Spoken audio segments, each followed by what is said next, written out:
Welcome guys, and today I'm going to show you how you can fix Beats Solo3 right side not working.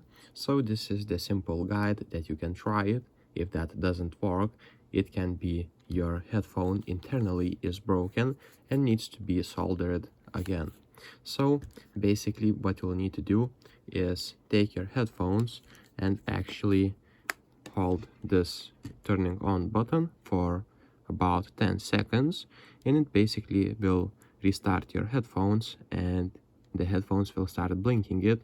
That means you did hard reset for these Solo3 headphones, and that should fix your problem. So try now connecting it to Bluetooth and checking if that works.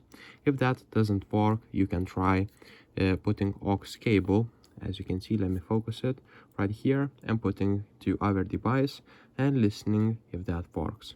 If that doesn't, you can try basically holding volume button up and down, and that should restart your headphones again and fix your issue. So if this video was helpful, please make sure to subscribe to Guide to Everything, comment down below for the algorithm, and see you in the next one.